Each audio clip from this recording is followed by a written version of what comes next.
Welcome to Prince Shortened House. Exercise number 11, October monthly progressive. I am going to dictate at the rate 80 words per minute. Be ready. Start.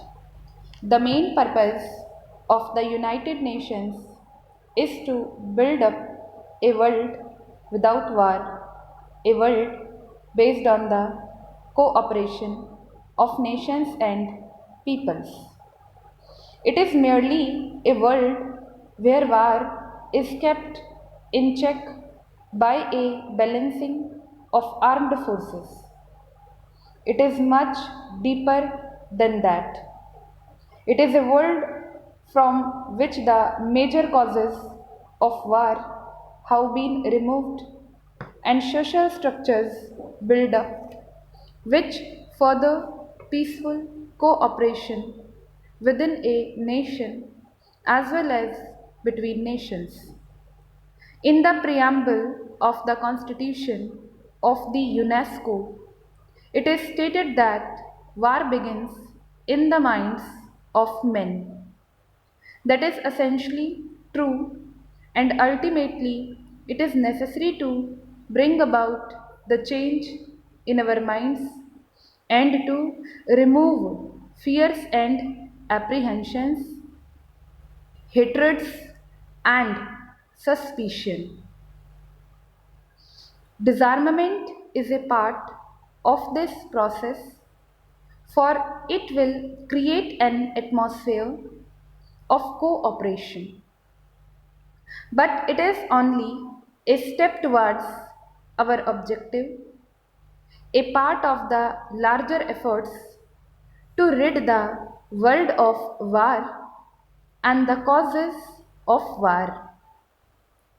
In the present context, however, disarmament assumes a very special importance for us, overriding all other issues. For many years past, there have been talks on disarmament, and some progress has undoubtedly been made insofar as the plans and proposals are concerned. Still, we find that the race of armaments continues, as also the efforts to invent even more powerful engines of destruction. Even a small part of these efforts was directed to the search for peace. Probably the problem of disarmament would have been solved by this time. Apart from the moral imperative of peace, every practical consideration leads us to that conclusion.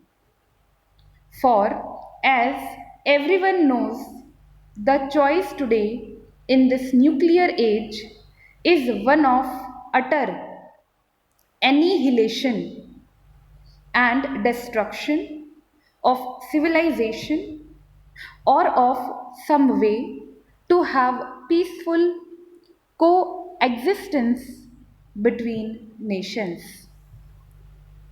There is no middle way. If war is an abomination and an ultimate crime which has to be avoided, we must fashion our minds and policies accordingly. There may be risks, but the greatest risks is to allow the present dangerous drift to continue.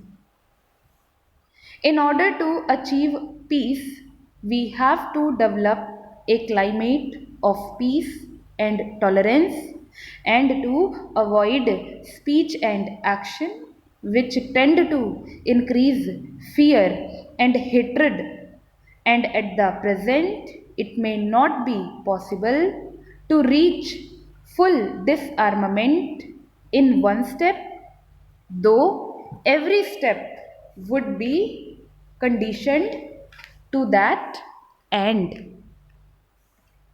We live in an age of great revolutionary changes brought about by the advance of science and technology.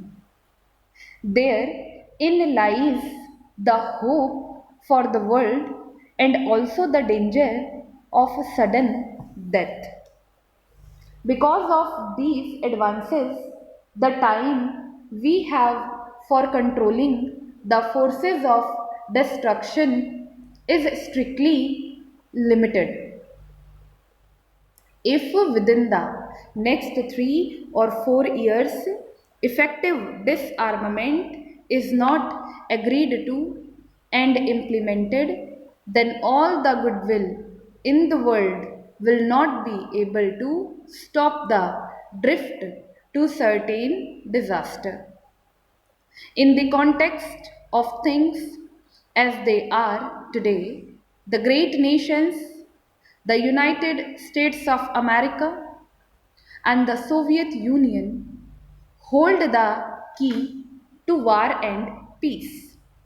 There is a great responsibility, but every country, big or small, is concerned in this matter of peace and war, and therefore every country must shoulder its responsibility and work to this end.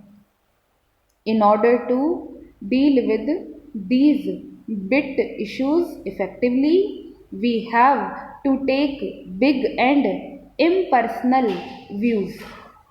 It is only the United Nations as a whole that can ultimately solve these problems. Therefore, while all efforts towards disarmament must be welcomed, the United Nations should be closely associated with such efforts. The question of disarmament has been considered at various levels. There is the question of general disarmament and of the ending of test explosions of nuclear and thermonuclear weapons. So far as test explosions are concerned, considerable progress has been made in the discussions of the committee which has been meeting in Geneva. Indeed, it would appear that an agreement has been reached on many basic issues and only a little more effort is needed to complete this agreement. I suggest that a final agreement on this subject should be reached as early as possible. This is not a strictly speaking disarmament, but undoubtedly any such agreement will bring a large measure of relief to the world.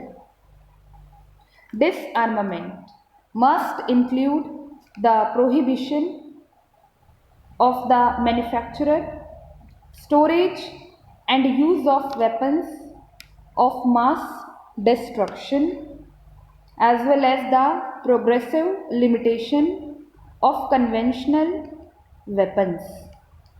It is admitted that disarmament should take place in such stages as to maintain broadly the balance of armed power. It is only on this basis that success can be achieved, and this pervading sense of fear countered.